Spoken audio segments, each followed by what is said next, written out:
en Côte d'Ivoire. La question est sur toutes les lèvres. Après avoir pris la tête en décembre 2023 du PDCI-RDA, le parti historique d'Houphouët-Boigny, principal parti d'opposition, il fait face à un obstacle de taille, celui de son exclusion de la liste électorale qui le rend de fait inéligible. En exil en France, où il est reparti depuis quelque temps, il continue de se battre pour la révision de la liste électorale qui lui permettrait peut-être de se présenter en octobre prochain à ce scrutin sous haute tension étant couru.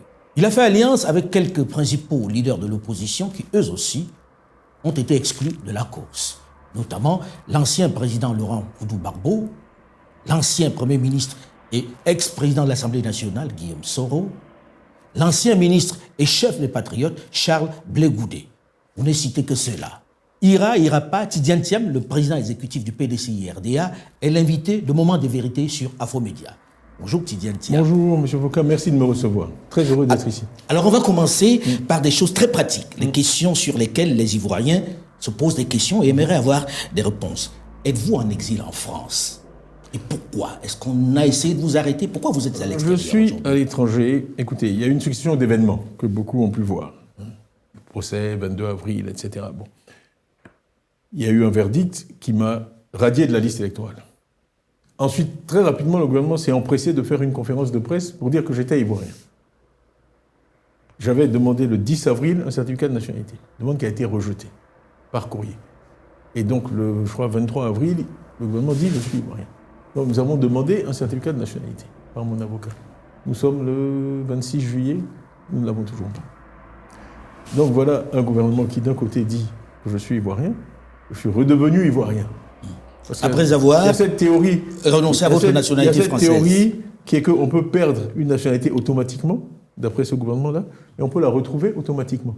Les mots qui ont été utilisés, c'était que ma nationalité était en sommeil, ce qui est un concept inconnu de tous les juristes. Alors moi, j'ai envie de comprendre. Est-ce que vous êtes en exil ou bien est-ce que vous êtes... Ici, j'attends le minimum de garantie pour pouvoir faire mon travail de président du parti en toute sérénité. Donc il y a une menace qu'on vous arrête, par exemple. Il y a eu... Écoutez, il y a eu un entretien de mon frère Augustin, qui se trouve être membre du RHDP, et quelqu'un d'autorisé en Côte d'Ivoire qui lui a dit ceci: si ton frère met le pied en Côte d'Ivoire, il sera arrêté. Je l'arrête immédiatement. Pour quel motif? Il faut poser la question aux auteurs de ces propos. Et après avoir renoncé à votre nationalité... On parle du CNT de 2020, CNT auquel je me suis opposé par écrit. Il y a un communiqué qui existe que tous peuvent consulter sur Internet en disant qu'il fallait rester... Le CNT était le Conseil national de transition. Qu'il fallait rester dans la légalité. J'ai fait une déclaration officielle en 2020 où il paraît qu'il faut m'interroger sur le rôle que j'aurais joué depuis Paris en n'étant pas rentré en Côte d'Ivoire depuis 20 ans dans le CNT. Donc, alors, enfin, on invente n'importe quel prétexte. Les gens se posent la question de savoir... des menaces physiques dont j'ai dit sur France 24 qu'elles m'avaient été faites par des voies autorisées. Donc c'est une situation qui ne devrait pas exister, parce que je suis un citoyen ivoirien. Je n'ai jamais commis de crime de ma vie. Effectivement, j'ai été élu démocratiquement à la tête du PDCI, et j'ai été désigné par le PDCI comme candidat à la présidentielle. On va en parler dans un instant, puisqu'on va arriver à cette question-là. Aujourd'hui, qu'est-ce que vous avez comme papier? Puisque vous avez renoncé à votre nationalité française. Alors, plusieurs ministres ont dit qu'il fallait me les retirer. Je sais pas pourquoi. Mais vous vivez en France comment? Mais pour l'instant, j'ai des papiers ivoiriens. Donc vous avez une carte de séjour ici? J'ai un passeport ivoirien valide. Et avec un visa? Il m'a été délivré, j'avais un visa, il m'a été délivré une carte de séjour également. Alors, tout le monde dit, Tidiane Thiam est connu comme un homme de dossier. Qui a un certain niveau. Et quand on veut se présenter à la présidentielle, on doit connaître tous les textes. Ce qu'on vous reproche, c'est d'avoir obtenu une nationalité qui, de fait, annulait votre nationalité ivoirienne. Cet article 48, vous ne le connaissiez pas? Je ne le connaissais pas. Mais comment vous pouvez ne connaître cet article 48? Je ne connais pas la constitution ivoirienne, je ne connais pas le code de la nationalité ivoirienne par cœur. Et à chaque fois que j'ai fait des réunions, j'ai demandé dans la salle qui connaissait cet article. Personne n'a jamais levé la main. J'ai été interrogé par des journalistes ivoiriens, je leur ai demandé, ils ne le savaient pas. Attendez, monsieur, je suis désolé, il y a quand même des principes universels dans l'application des lois. C'est une loi de 61. Est-ce que vous connaissez la genèse de cette loi? C'est une loi française. Ce qui s'est passé dans nos pays à l'indépendance, puisqu'on n'avait pas de corpus de lois, c'est qu'on a pris les lois françaises et on les a essentiellement mises dans comme le droit... Comme la Constitution. Voilà, dans le droit ivoirien. C'est une loi qui avait son origine dans la Première Guerre mondiale, parce qu'après la Première Guerre mondiale, la France avait prolongé la durée du service militaire. Il y avait une hécatombe humaine. Donc, les petits Français avaient commencé à faire du tourisme pour le service militaire, prendre d'autres nationalités pour échapper au service militaire français. L'alinéa 2, d'ailleurs, de cet article 48 fait référence au tableau de recensement militaire. Donc c'était dissuasif pour empêcher les gens de prendre une autre nationalité. On a dit, si vous prenez une autre nationalité, vous allez perdre la nationalité française. Mais il a toujours été clair que c'était par décret, ça ne peut pas être automatique. La nationalité, c'est un droit inaliénable.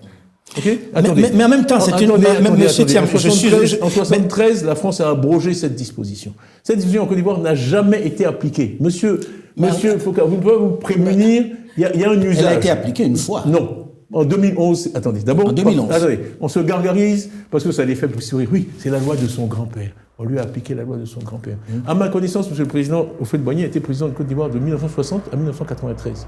Je mets au défi quiconque de trouver un seul exemple d'application de cette loi en 32 ans, de 61 à 80. Du vivant du président Houphouët, cette loi n'a jamais été appliquée. Pas une fois. Mais ça ne fait pas que cette loi n'existait pas, monsieur Thiam. C'est un concept de désuétude.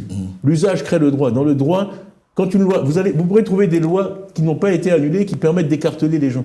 Ok ? Il y a plein de lois dans le droit universel qui ne sont pas appliquées, elles tombent en désuétude, tout le monde ignore leur existence. Celle-là n'a jamais été appliquée, aucun Ivoirien n'en était conscient. Vous voulez que je vous fasse la liste des Ivoiriens qui ont pris une autre nationalité, qui ont exercé de hautes fonctions? Aboudrahmane Cissé a pris la nationalité britannique quand il était chez Goldman Sachs. Il a été nommé secrétaire général de la présidence à Abidjan, il a été ministre du pétrole. D'après leur théorie, il n'est pas ivoirien puisqu'on peut perdre automatiquement la nationalité ivoirienne. C'est une aberration. Alors, le fameux exemple qui est cité, c'est celui de 2011, où la Cour constitutionnelle de Francis Waudier a rejeté une candidature à la députation d'un monsieur Tioté. Ce monsieur Tioté, il avait pris la nationalité française. Il est toujours ivoirien, il est inscrit, à l'heure où je vous parle, nous l'avons prouvé à tous les journalistes, il est inscrit sur la liste électorale. Donc le précédent dont vous parlez, il n'existe pas. Donc je maintiens qu'en 64 ans, cette loi n'avait jamais été appliquée. Comment vous voulez que quelqu'un puisse imaginer qu'elle le sera ? Mais elle fait partie de la loi. Il y a tout le PDCI. Elle n'a pas été abrogée. Elle n'a jamais été appliquée. Il y a des centaines de milliers de gens sur la liste électorale aujourd'hui qui sont des doubles nationaux. Alors comment expliquez-vous que ça arrive à vous? Ah, mais ça, il faut poser la question. Expliquez. C'est comme quand ça veut dire quoi concrètement? La foudre tombe quelque part. Une loi, il y a 30 millions d'Ivoiriens. Il y a des millions de naturalisés. Vous pensez qu'on a peur de vous, que le président Ouattara a peur de votre candidature? Je pense qu'on a tout fait. Nous, on savait. Je vais vous donner les noms. Il y avait une équipe à peu près de 10 juristes qui a fouillé le droit ivoirien pour trouver un moyen de m'éliminer. Si ça n'avait pas été ça, ça aurait été autre chose, je vous assure. S'il avait fallu dire que si on mesure plus d'un mètre 93... Mais pourquoi on doit vous éliminer, vous?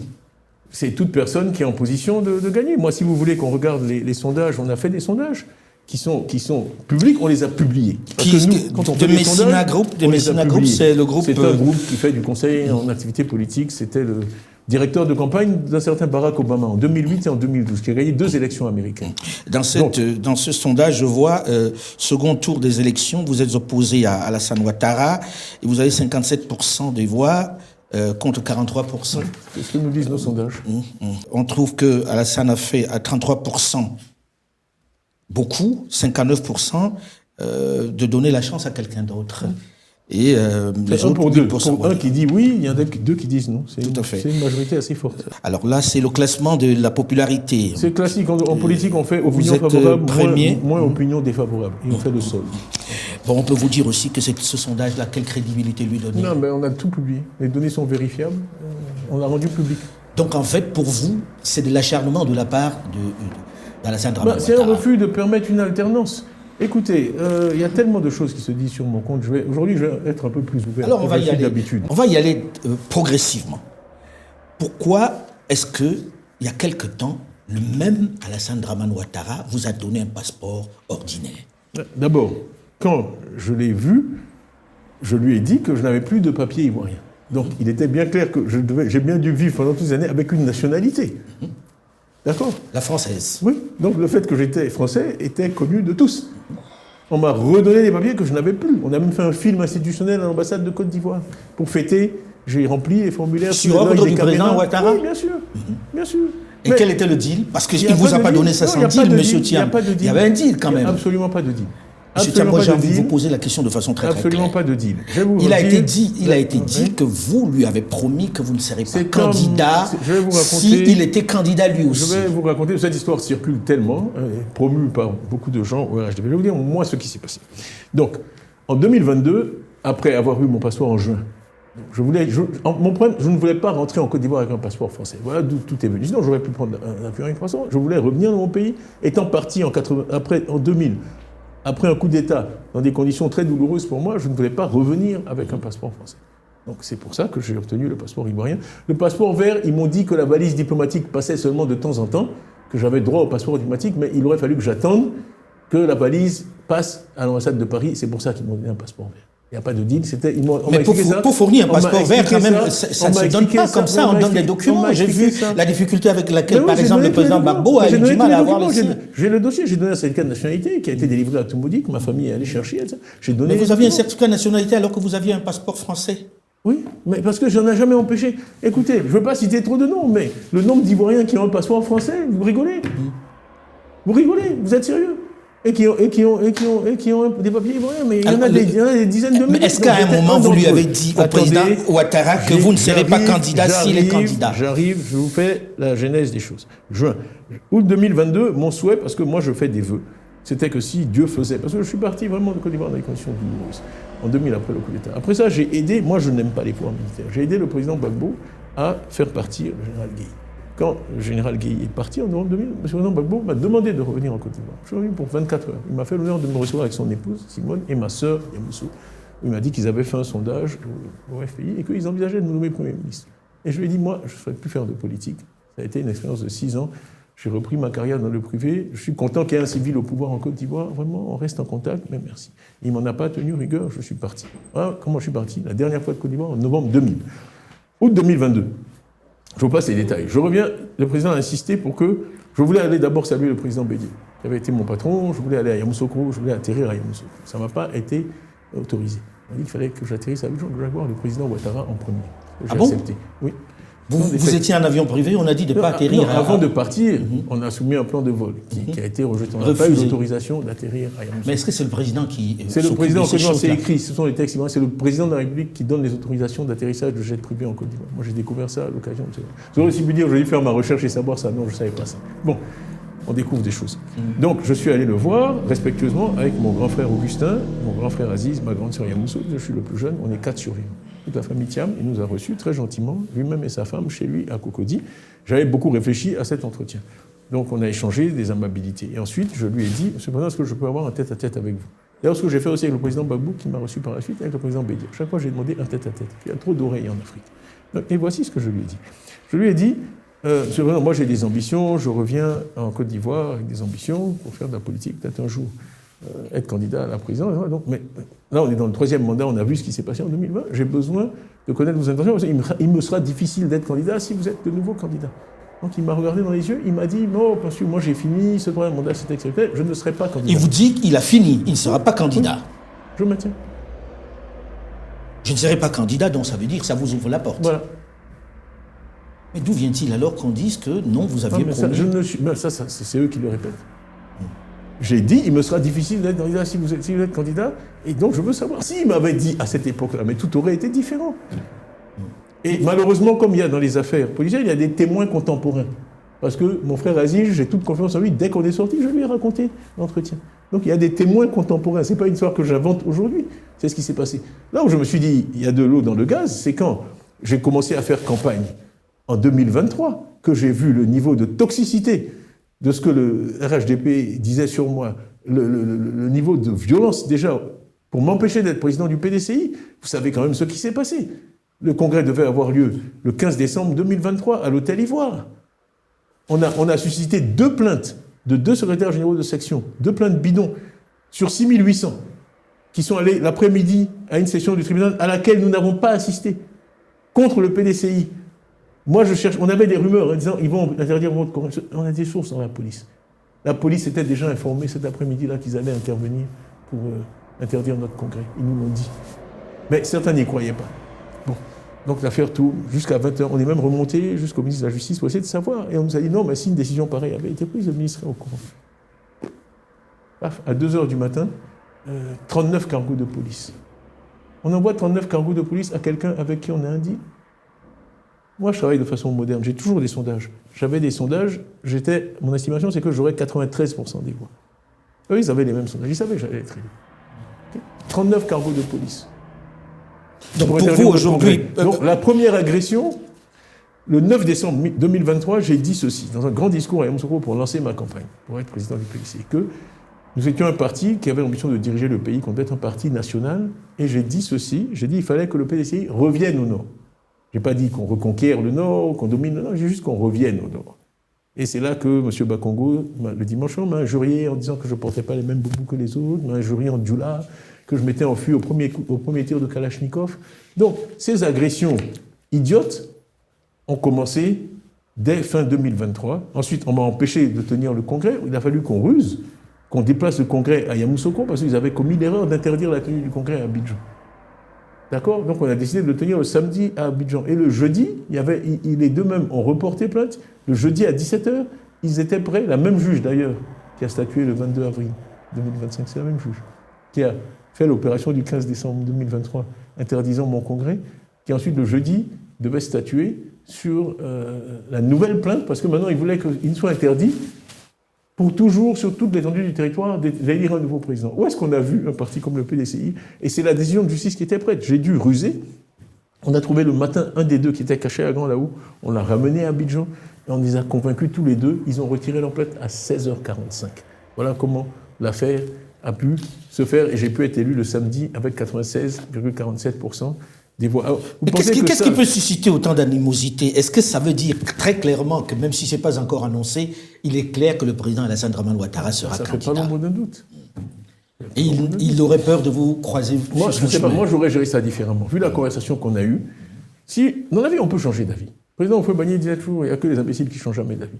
Il m'a dit ça en août 2022. Si après, les circonstances ont évolué, et même il est mon aîné, il estime qu'il n'a pas à s'expliquer devant moi, mais il m'envoie quelqu'un pour dire, bon voilà, jeune frère, on avait eu cette conversation, je t'ai dit que je n'allais pas me présenter, mais les circonstances ont changé, je te demande en tant que patriote ou en tant qu'Ivoirien, est-ce que cette démarche a eu lieu? Alors tant que cette démarche n'a pas eu lieu, vous ne vous êtes plus jamais revu, alors on doit se taire et cesser de m'accuser et de me traiter de menteur, parce que c'est pas moi le menteur. C'est pas moi le menteur. Autre discussion que l'on écoute, enfin, autre réflexion que l'on écoute pas mal. Tidiane Thiam, est-ce que vous êtes le candidat de Paris? Parce que Paris, mais c'est ridicule.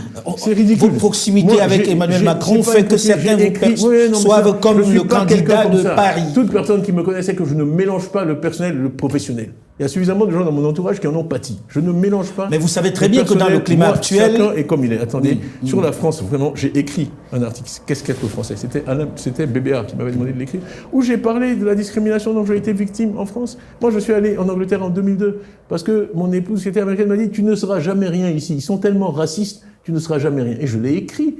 Enfin, mes camarades de promotion, Frédéric Oudéa a été patron de la Société Générale. Comment il s'appelle? L'autre qui a été patron de... Son nom m'échappe, je suis fatigué. De BNP Paribas, son nom me reviendra. Il est de ma promotion. Tous mes camarades de promotion, patrons de LVMH. Et moi, j'avais aucune proposition. Je suis allé en Angleterre, en 7 ans, je suis devenu... Oui, mais peut-être qu'on se repêche un peu en se disant, Tidiane Thiam, il va être un bon collaborateur. Ils m'ont donné des prix. Il y a eu la France, cet homme que la France regrette d'avoir laissé partir. J'ai eu tout ça. La France sait très bien que...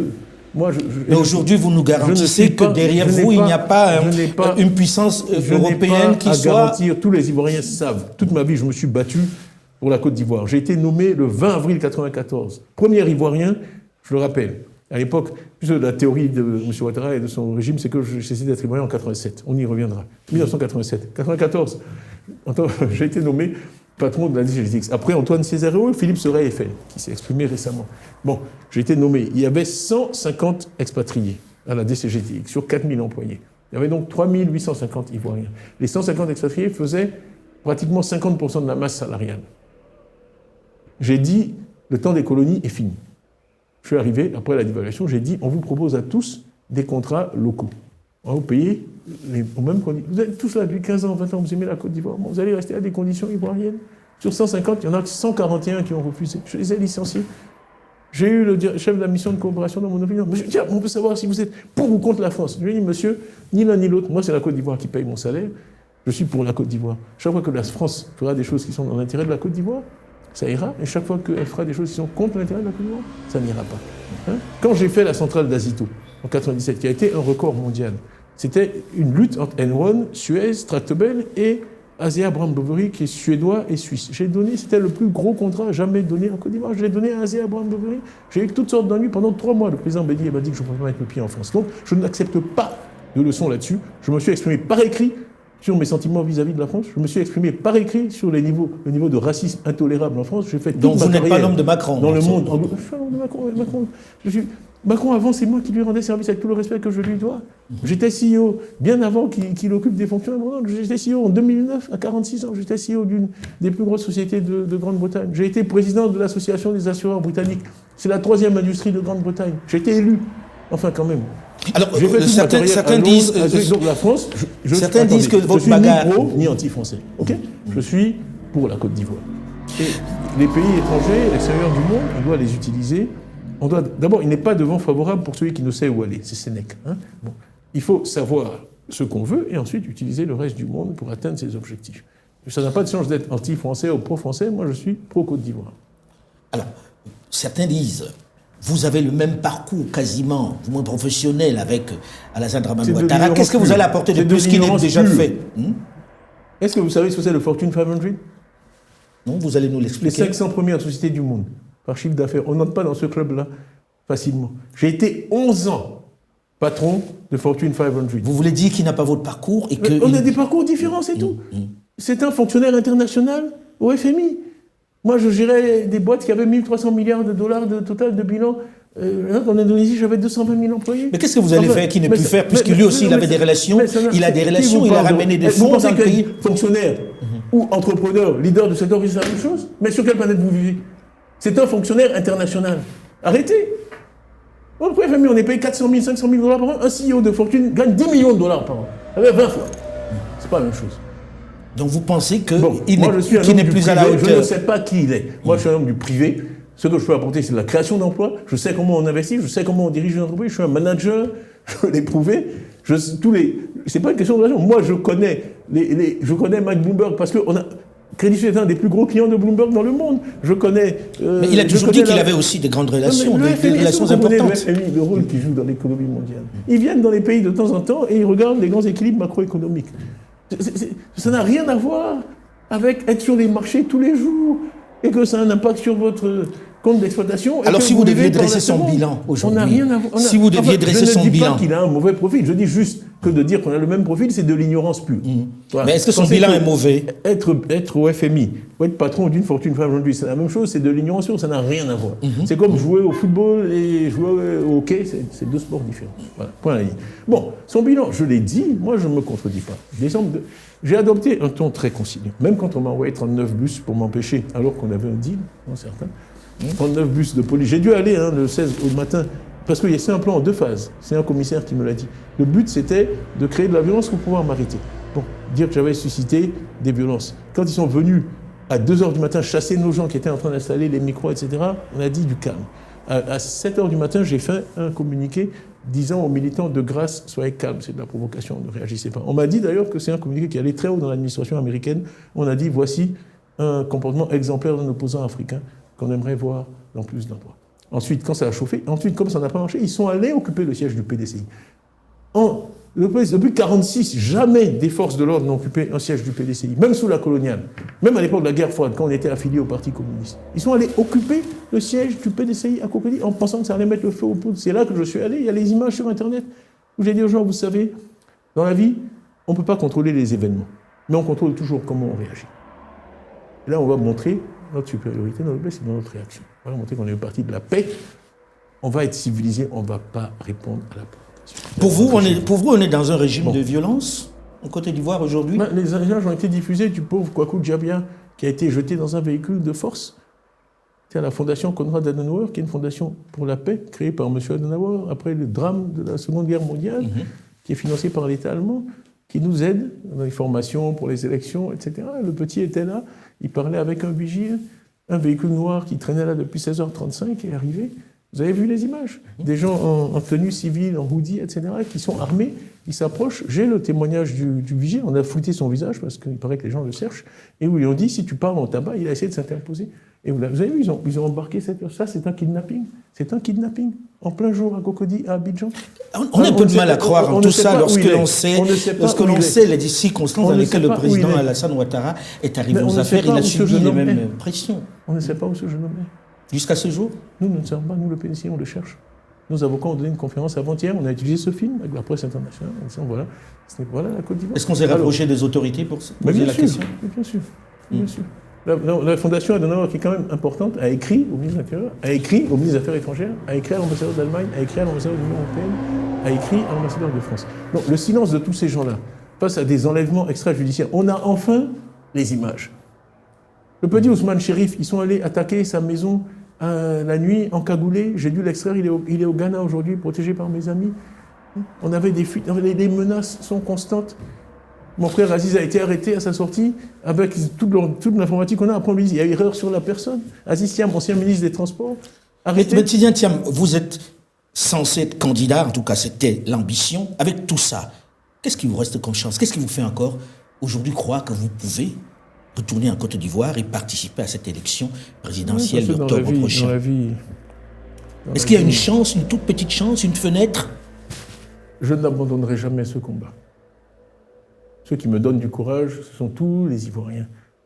Vous avez vu même votre collaboratrice qui m'a vu tout à l'heure. Vraiment, cette popularité que j'ai, je ne peux pas l'expliquer. Quelquefois, il y a une relation entre un homme et son peuple qui n'est pas explicable. Les Ivoiriens m'ont donné tellement d'amour. Mettons que les Ivoiriens vous aient donné cet amour. Non, je ne sais pas quoi, mais c'est ça qui me fait continuer. Mais parce en même temps, vous ne pouvez pas, en même temps, vous ne pouvez pas mener une campagne à partir de Paris en n'étant pas candidat. J'ai eu 132 000 parrainages, M. Foucault. Ça fait 3 mois que je ne suis pas retourné dans mon pays. OK ? Et on a dit que je ne peux pas me présenter à l'élection présidentielle. J'ai 132 000 parrainages. C'est pas rien. Le RHDP a gagné l'élection. Oui, mais mener campagne de Paris, ça va être compliqué. Est-ce que vous ne misez pas un peu? Je parle aux gens tous les jours. Je gère vous avez vu un député qui est avec moi ici. Les gens vont et viennent. Les gens sont déterminés. Ils veulent une alternance en Côte d'Ivoire. Et à la fin, Vox Populi, Vox Dei. La volonté. Est-ce que vous croyez en la possibilité que cette révision des listes électorales puisse permettre que vous soyez candidat? Tout est possible. C'est une option. Aujourd'hui, ce qu'on souhaite, c'est que la volonté du peuple puisse s'exprimer. Dans la vie, personne, moi je ne peux pas dire que je serai élu nécessairement, mais ce qu'on veut, c'est que les Ivoiriens aient le choix. Clairement, il y a beaucoup d'Ivoiriens qui souhaitent pouvoir voter pour moi. Okay ? On m'a éliminé, parce que mon cas est différent. Moi j'étais sur la liste électorale. Quand je suis allé m'inscrire en décembre 2022, je vous ai dit août 2022, premier voyage, je ne suis pas resté assez longtemps. Décembre 2022, j'avais tous mes papiers, je suis allé m'inscrire, mais même les journaux du RHDP ont mis en première page. J'ai dit, c'est le civisme. Je suis venu m'inscrire. Les petits agents ont fait des selfies avec moi. Tout le monde... Donc moi, à ce moment, ils croyaient au deal. Il n'y avait pas de deal, arrêtez. Oui. Quel deal? C'est pour ça que je dis, ceux-là croyaient qu'il y a un deal. Vous venez de nous dire qu'il n'y a pas de deal. On vous croit. Mais pour beaucoup, il y avait un deal. Mais quel deal? Je suis un citoyen ivoirien. Je reviens. Moi, je pense que j'ai beaucoup à apporter à ce pays. Alors aujourd'hui, vous vous êtes mis avec un certain... Excusez-moi. Oui. C'est pas pour me vanter. Mais à chaque fois, après, il dit qu'il était toujours premier. Oui, j'étais pas deuxième. Ils veulent que je dise que j'étais deuxième. J'étais premier de Côte d'Ivoire. J'ai aussi été premier du Maroc au BEPC. Non, c'est pas juste en Côte d'Ivoire, c'est pas au Houphouët-Boigny. Bon, CEO de Fortune 500, j'ai été 11 ans, monsieur CEO de Fortune. Je parle pas d'Africains. Il y a peu d'êtres humains à qui c'est arrivé. Mais en même temps, les gens se disent, bon, j'ai beaucoup à apporter à ce pays. En même temps, les gens se disent, oui, mais il nous la ramène trop avec ces titres qu'il a eu. Voilà. Oui, en même temps. C'est la vérité. Donc, c'est là-dessus que je m'appuie pour apporter à mon pays. Je connais beaucoup d'investisseurs, je connais les marchés, je suis connu. Bon, je peux apporter quand même ça à mon pays. C'est ce que je souhaite faire. Thiam, aujourd'hui, vous êtes à l'extérieur et vous avez de la difficulté à vous retrouver sur ces listes électorales. Je n'ai pas de difficulté. J'ai été éliminé illégalement de la liste électorale parce que les questions de nationalité, maintenant je connais le code, article 83 du code de nationalité, seul le procureur de la République est habilité à statuer sur les questions de nationalité.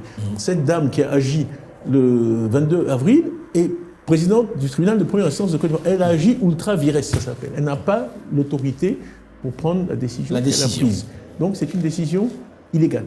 Vous comptez sur la révision des listes électorales. Ancien ministre des Droits de l'Homme qui l'a dit et allé en prison. Parce qu'il a cité mon nom et il a dit que la décision était mauvaise. Voilà où on vit.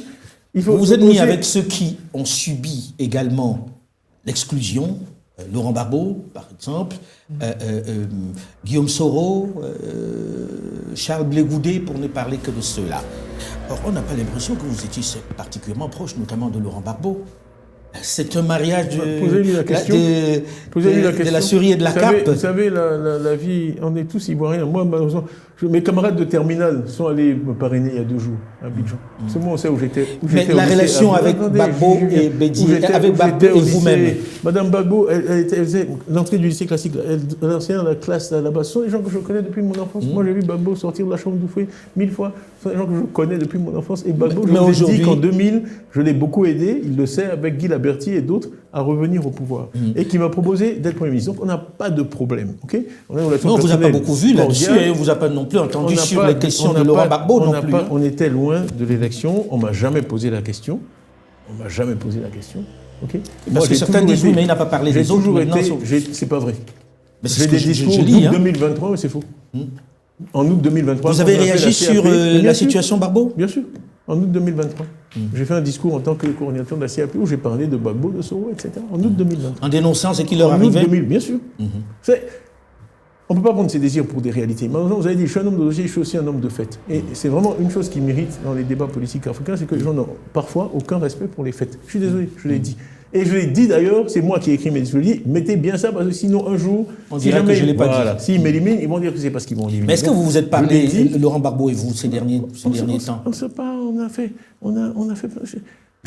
Mais c'est quoi le but aujourd'hui ? C'est quoi le but de ce mouvement ? Quel est le but de ce mouvement où vous vous mettez ensemble aujourd'hui ? J'ai 15 questions en même temps. Il m'a demandé si je parlais à Laurent Gbagbo. J'ai dit, je suis allé jusqu'à Mama chez lui, on a pris une très belle photo ensemble. Et je fais une photo qui a eu un succès énorme sur Internet. Maintenant, on n'a pas besoin de se parler tous les jours. Ce qu'on fait actuellement, le but de ce mouvement, c'est qu'on a des revendications très précises. Il est clair qu'on n'a pas la même idéologie. On l'a écrit. Oui. C'est pour ça que je pose la question, puisque vous n'avez pas la même idéologie. Ce qu'on veut, ce sont des élections transparentes, compétitives, inclusives, où le meilleur gagne, où le vainqueur gagne, de façon à pouvoir gouverner le pays avec légitimité par la suite. C'est aussi simple que ça. Okay ? Donc on a demandé, nos revendications sont écrites noir sur blanc. On a demandé que... Alors on dit, on n'a fait que appliquer à M. Thiam la loi. D'accord. Donc ce sont des défenseurs de l'état de droit qui kidnappent les gens en plein jour, dans la rue, par des gendarmes en civil. Les gendarmes n'ont pas le droit d'opérer en civil. Okay ? Les gendarmes font partie de l'armée. Okay ? Ça, c'est un. Ce sont des gens qui respectent le droit. Le droit dit que la révision de la liste électorale doit avoir lieu chaque année. Ils n'en ont pas fait en 2022. En 2015, elle a eu lieu en juin-juillet, avant l'élection, ce qui est normal et bien. En 2020, elle a eu lieu en juin-juillet, avant l'élection, ce qui est normal et bien. Et puis en 2025, où on a éliminé M. Thiam, où il pourrait se réinscrire. Si on faisait la RLE en juin-juillet, subitement, on décide qu'elle aura lieu après l'élection. Donc, vous pouvez marquer des buts, mais après la fin du match, dit l'arbitre. Donc c'est ridicule. C'est ridicule. On perd alors aujourd'hui, M. Thiam, bon pour parce que je gère le temps. Aujourd'hui, si demain, dans cette liste électorale, vous êtes tous exclus, sauf un, vous feriez campagne pour celui-là dans cette association ? Est-ce que vous pourriez faire... Les anglo-saxons m'ont appris une chose, je ne réponds jamais aux questions hypothétiques. Ah oui, mais là, on ne va pas aller bien loin. Ah oui, on est bloqué. Puisqu'il y a des hypothèses. Ça n'a pas d'importance. Le jour où ça se produit, on en parle. Pour l'instant, ce n'est pas d'actualité. Pour l'instant, on demande la réintégration de tout le monde. Je ne vais pas commencer à jouer les scénarios. Si un vient, là, ça supprime un certain nombre de réflexions des autres, parce qu'au sein même de votre parti... Je ne vais pas commencer au sein même de votre parti, M. Thiam, il y a Jean-Louis Billon. Oui, Dieu. Oui, ok, allons-y. Pourquoi mon Dieu ? C'est quelqu'un, il aurait pu se présenter. Il y a eu 15 élections depuis que je suis arrivé. Il y a eu la convention. Il aurait pu venir se présenter pour être candidat. Aujourd'hui, si vous n'êtes pas candidat, M. Thiam, est-ce que c'est possible qu'il soit la solution B ? Non. Non ? Non.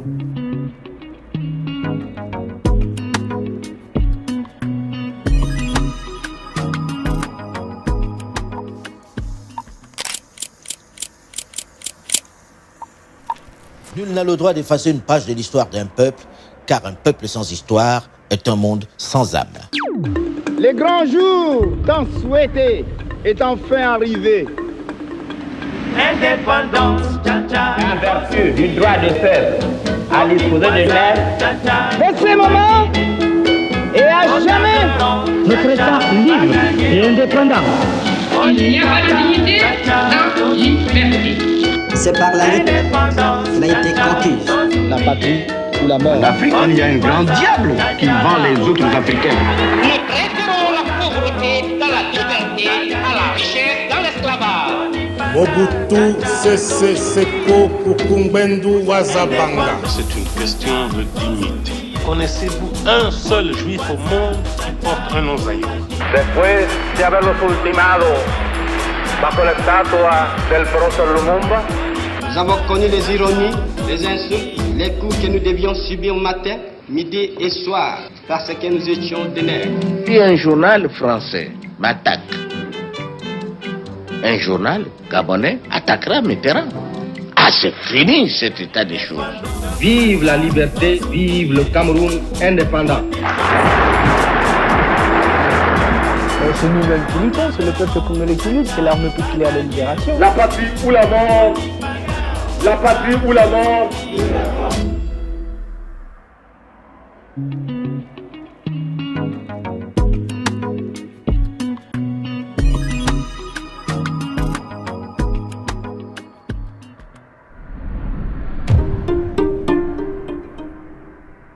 Au sein même de votre parti, je ne vais pas commencer au sein à même de votre parti, monsieur Thiam, il y a Jean-Luc Billon.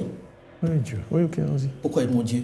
C'est quelqu'un, il aurait pu se présenter. Il y a eu 15 élections depuis que je suis arrivé. Il y a eu la convention. Il aurait pu venir se présenter pour être candidat. Aujourd'hui, si vous n'êtes pas candidat, si vous n'êtes pas candidat, monsieur Thiam, est-ce que c'est possible qu'il soit la solution B? Non. Non? Non. Parce qu'on n'est pas au Sénégal. Que les gens arrêtent, qu'ils réfléchissent 2 minutes. Ok? Au Sénégal, M. Sonko, M. Duma, au Sénégal, peut-être vous avez noté que M. Macky Sall n'était pas candidat. C'est pour ça que je n'aime pas répondre aux questions hypothétiques. Donc, ce qui s'est passé, personne ne sait ce qui se serait passé au Sénégal si Macky s'était imposé comme candidat pour une 3e fois. D'accord? Le fait qu'il ne soit pas candidat a ouvert le jeu politique. On n'est pas dans ce scénario en Côte d'Ivoire. On est face à quelqu'un qui veut faire un 4e mandat anticonstitutionnel. Ok? Donc, ce n'est pas le Sénégal. Est-ce que c'est anticonstitutionnel? Okay? C'est notre opinion. C'est une opinion parce que... Pour nous, 2 n'est pas égal à 4. Quand on parle oui, mais en même temps, la nouvelle constitution part de 96. Il y a 2016, il y a quelques articles qui ont été modifiés. Ce n'est pas une nouvelle constitution. Enfin, il faut être sérieux. En tout cas, moi, j'ai une réforme constitutionnelle que j'ai proposée. J'ai dit, on dira maintenant dans la constitution ivoirienne que de la naissance à la mort, aucun être humain ne peut faire plus de 2 mandats. Parce que, vraiment, l'arithmétique présidentielle africaine, le 2 elle n'est pas qu'africaine, on voit des choses aux États-Unis aussi le 4 qui commence à 2. Moi, c'est pas comme ça qu'on m'a appris à compter à l'école. Donc, je vais proposer cette réforme où on dira qu'au cours d'une vie humaine, de la naissance jusqu'à la mort, aucun être humain ne peut faire plus de 2 mandats, qu'ils soient séparés et successifs. Et on dira, si jamais il y a résurrection, il faudra qu'elle soit constatée par une équipe de médecins. Il y en a qui vont dire, oui, d'accord, mais je suis mort, je suis revenu. OK? On connaît leur imagination. Mais votre nom assez ferme vis-à-vis de Jean-Luc Billon traduit quelque chose. Il y aurait une fracture au sein du PDCI. Arrêtez. Il est candidat. Arrêtez. Même Dieu n'a pas fait l'unanimité. C'est Mohamed Ben Salman qui... Arrêtez. J'ai eu 93% de participation, 99,8% de voix. Oui, mais si vous n'êtes pas candidat... Attendez. Donc, mais il faisait campagne contre moi pendant tout ce temps-là. 0,2%. Enfin, le PDCI n'est pas divisé. Le PDCI est uni derrière moi. Le PDCI veut que je sois président de la République de Côte d'Ivoire, point à la ligne. Pas M. Billon. C'est comme ça. Donc il peut pas être... Mais il peut être candidat. Mais il peut être candidat. S'il a tellement d'audience au sein du PDCI, les gens du PDCI voteront pour lui. Il peut être candidat, Castelnau-Thiès. Mais vous ne ferez pas campagne pour lui. Il ne sera pas le candidat du PDCI. C'est tout. Pour moi, c'est quelqu'un qui ne se comporte pas de façon adulte et responsable. Je n'ai jamais voulu parler de lui, mais tout son comportement depuis mon retour... Parce que je ne le connais pas. Je l'ai rencontré une fois dans ma vie. Moi, je ne parle pas des gens que je ne connais pas. C'est un principe que j'essaie d'apprendre aux hommes politiques ivoiriens. Je l'ai rencontré une fois dans ma vie, en tête à tête. Une fois, le 11 mars 2024. Voilà. Si je pose la question, c'est qu'on a vu au PPACI, il y a quelqu'un qui s'est déclaré candidat au cas. Mais Dombello a dit qu'il sera candidat. Net après moi, Dombello, c'est pas Billon, il a fait des choses pour la Côte d'Ivoire. En Côte d'Ivoire, pour être quand même crédible, je suis désolé, moi le 3e pont, là, je l'ai signé en décembre 99, j'ai fait la centrale d'Azizo, j'ai fait des écoles partout, tous les centres électoraux où j'allais, c'est des écoles que j'ai construites, des écoles BAD, des collèges, des lycées de Boundiali. Bon, les Ivoiriens, ils vous connaissent à travers des réalisations. Qu'est-ce que M. Billon a fait? Il est le premier employeur du pays, par exemple. Je vous parle de faire à la force du poignet, pas hérité. Je dis fait. Pour vous, il n'est pas à la hauteur. Pour être candidat du PDCI demain, au cas où vous n'êtes pas là. Il faut un track record. De gestion de la chose publique, de démonstration qu'on a l'intérêt général à cœur. Alors, vous faites une alliance avec Laurent Gbagbo. Demain, on dit Thiam n'est pas candidat. Non, lui, il a dit je ne rentrerai pas dans ces spéculations. Pour l'instant, nous avons demandé que tout le monde soit candidat. C'est ce qui est le mieux pour la Côte d'Ivoire. Et je me bats pour que ce qui est le mieux pour la Côte d'Ivoire se fasse. L'intérêt de la Côte d'Ivoire, c'est que tout le monde soit candidat. Il faut tourner la page. On ne va pas éternellement reprendre ceux qui ont mis le feu au pays et qui ont créé tous ces problèmes. On ne va pas éternellement les laisser prendre les Ivoiriens en otage. Aujourd'hui, les Ivoiriens ont peur. J'ai dit, un de mes objectifs, c'est de libérer les Ivoiriens de la peur. Sous moi, il n'y aura pas d'enlèvement extrajudiciaire. Je sais pas, à mon âge, je vais me transformer en dictateur. Vous paraphrasez le général de Gaulle sur ce coup-là. Vous avez 2 ans de moins. J'ai failli le citer. Et j'ai dit, il faut dire, je suis français. Donc je me suis retenu parce que c'est très drôle. Voilà. Il avait beaucoup d'humour. Absolument. Quand il a dit, enfin, quand même, c'est pas. Bon, vous avez les mêmes références que moi. Les mêmes références historiques. Non, mais franchement. Je rêve d'une... Vraiment, et on a connu ça dans le passé. Là, c'est aussi une chance et une tragédie pour la Côte d'Ivoire. C'est qu'on a connu cette paix de l'esprit. On dort chez soi le soir, il n'y a pas de commandos qui viennent enfoncer les portes. Malheureusement, il y a des gens qui se sont formés dans la rébellion et dans la violence.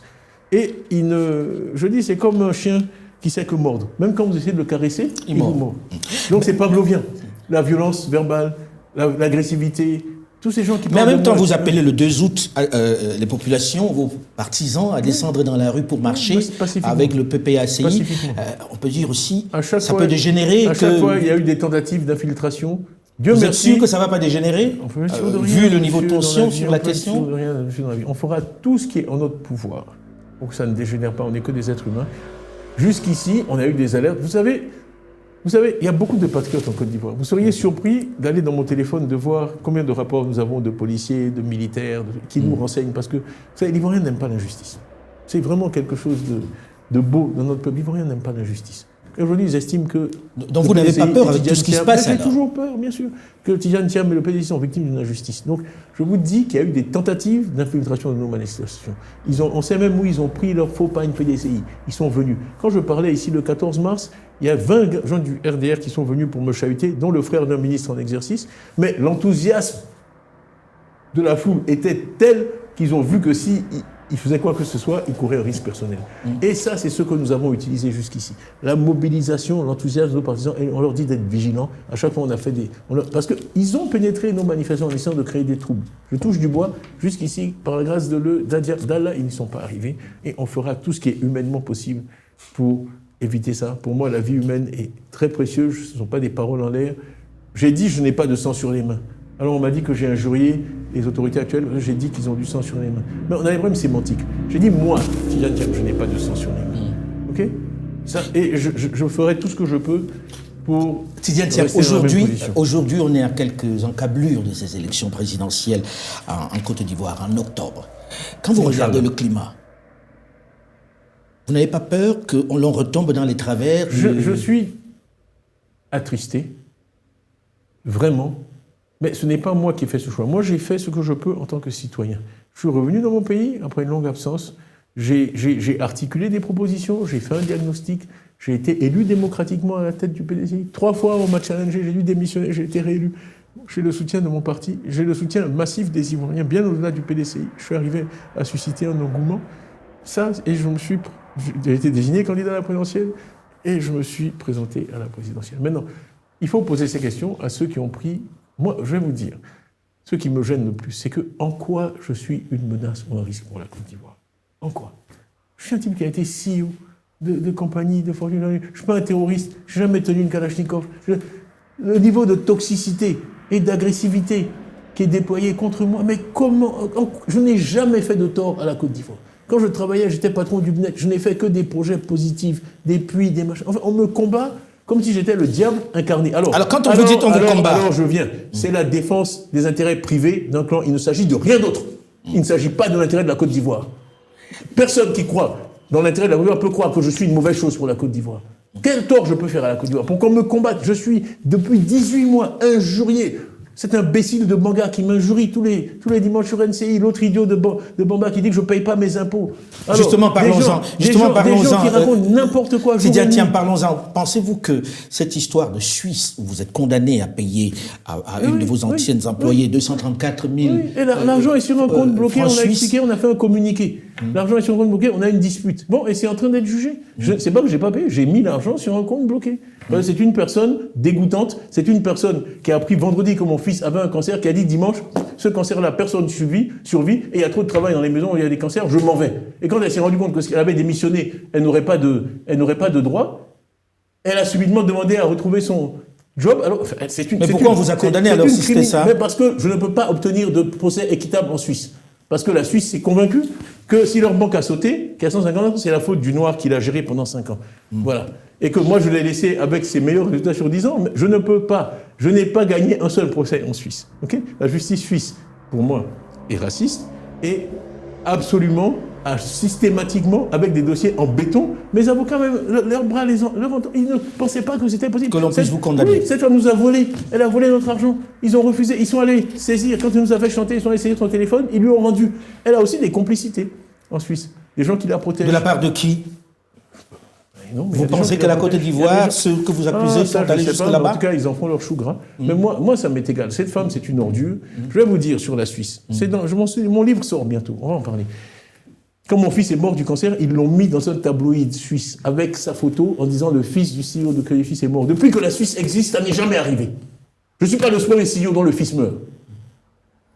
Et pourquoi est-ce qu'il y a eu cette animosité vis-à-vis de vous? C'est du racisme.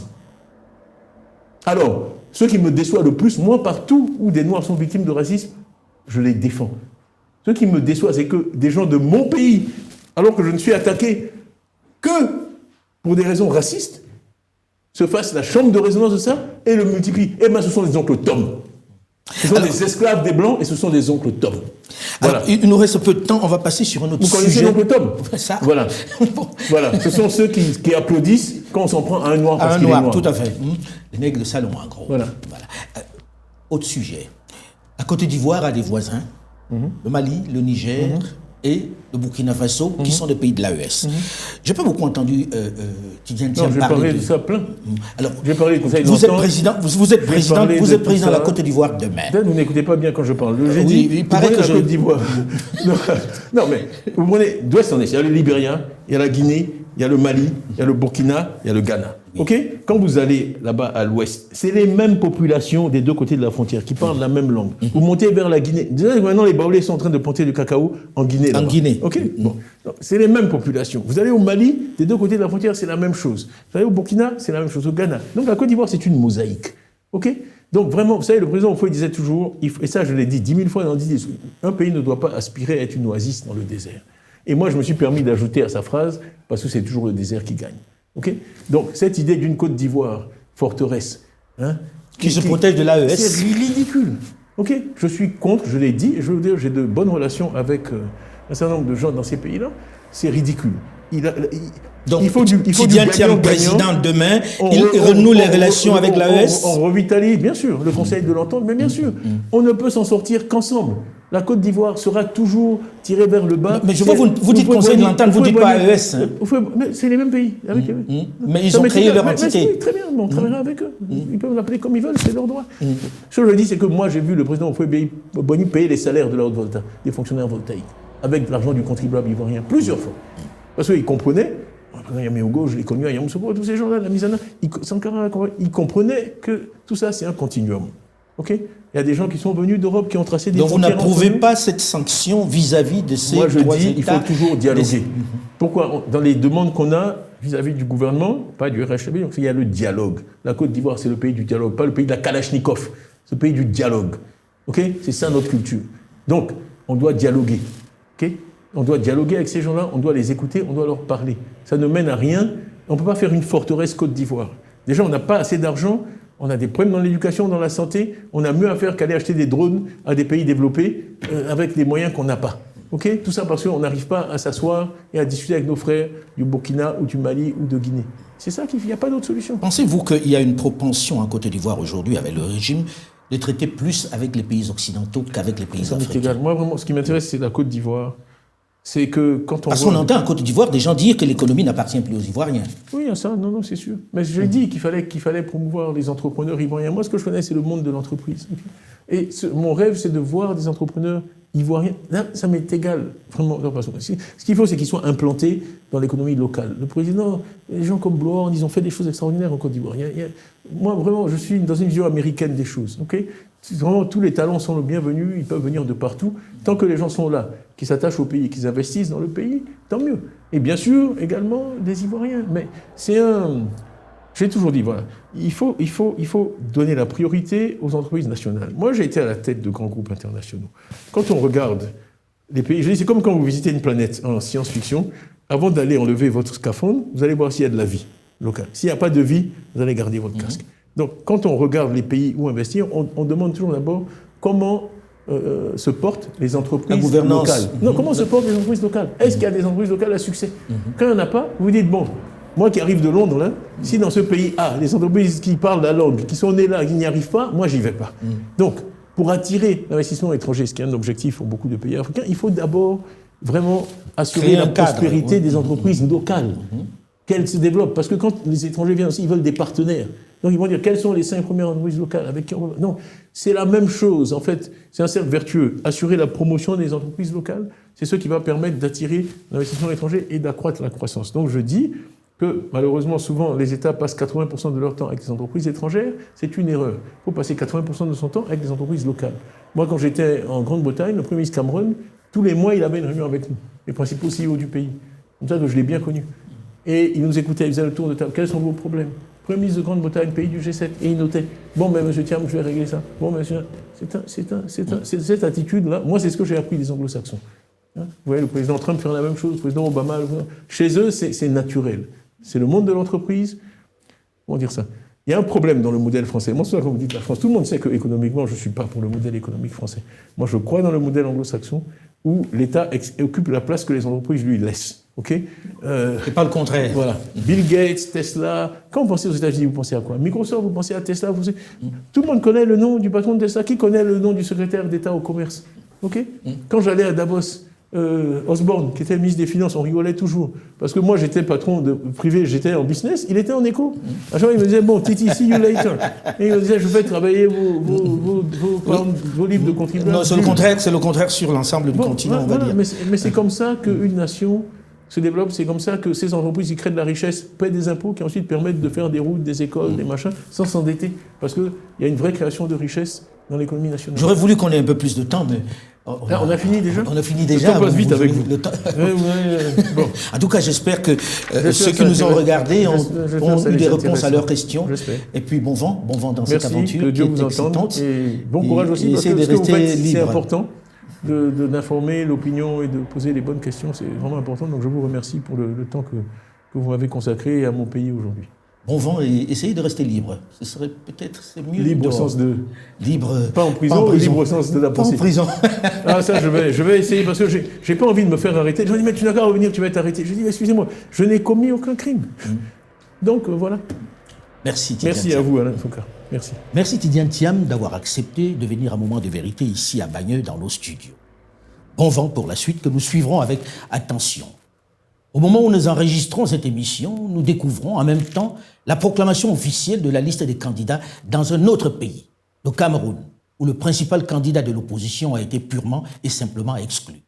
On espère que les autorités compétentes sauront motiver cette décision comme l'exige la loi.